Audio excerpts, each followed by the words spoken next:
சூரை மீன் குழம்பு எப்படி பண்ணுறேன்னு பார்க்கலாம் வாங்க. மீன் இந்த மாதிரி கழுவி சுத்தம் பண்ணி எடுத்தாச்சு. இப்போ வந்து அரை பறிக்கிறதுக்கு ஒரு மிக்சி ஜாரில் மீடியம் சைஸில் ஒரு தக்காளி, 8 சின்ன உள்ளி, 3 பல்லு பூண்டு, கொஞ்சமாக புளி, அப்புறமா 2 டேபிள் ஸ்பூன் தேங்காய், துருவின தேங்காய், 2 கொத்து கறிவேப்பிலை, 1 டேபிள் ஸ்பூன் கல்லுப்பு, இது கூட வந்து 3 டீஸ்பூன் மிளகாய் பொடி, 2 டீஸ்பூன் மல்லிப்பொடி, 1 டீஸ்பூன் மஞ்சள் பொடி, 1 டீஸ்பூன் ஜீரக பொடி, தண்ணி ஊற்றி நல்லா நைஸாக அரைச்சி எடுத்துக்கலாம்.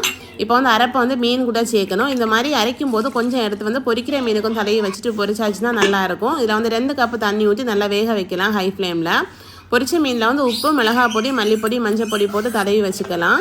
இந்த மீன் இந்த மாதிரி கொதிச்சு வரும்போது 1/2 டீஸ்பூன் வறுத்து பொடி பண்ண வெந்தய பொடி, கொஞ்சமாக கறிவேப்பிலை சேர்த்து கலந்து விட்டுடலாம். மூடி வச்சு கொஞ்ச நேரம் வெந்ததுக்கப்புறமா 1 டேபிள் ஸ்பூன் தேங்காய் எண்ணெய் ஊற்றி அப்படியே கலந்து விட்டுட்டு இறக்கியாச்சுன்னா மீன் குழம்பு ரெடி.